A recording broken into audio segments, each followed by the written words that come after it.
Indian കാലാവസ്ഥാ ഉപഗ്രഹമായ INSAT 3DS ഇന്ന് വിക്ഷേപിക്കും. ISROയുടെ ഏറ്റവും നൂതനമായ കാലാവസ്ഥാ നിരീക്ഷണ ഉപഗ്രഹമാണിത്. ശ്രീഹരിക്കോട്ടയിലെ സതീഷ് ധവാൻ സ്പേസ് സെന്ററിൽ നിന്ന് വൈകിട്ട് 5:35 വിക്ഷേപണം. വിക്ഷേപണ വാഹനം GSLV F-14. GSLVയുടെ 16ാം ദൗത്യമാണിത്.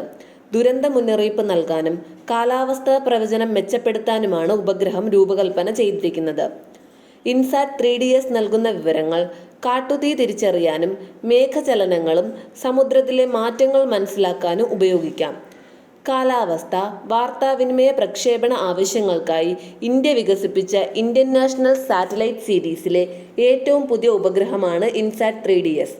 ജിയോ സയൻസസ് മന്ത്രാലയത്തിനു വേണ്ടി നിർമ്മിച്ച ഇൻസാറ്റ് 3DS നിലവിൽ ഭ്രമണപഥത്തിലുള്ള ഇൻസാറ്റ് 3D, 3DR ഉപഗ്രഹങ്ങളുടെ നിയന്ത്രണം ഏറ്റെടുക്കും.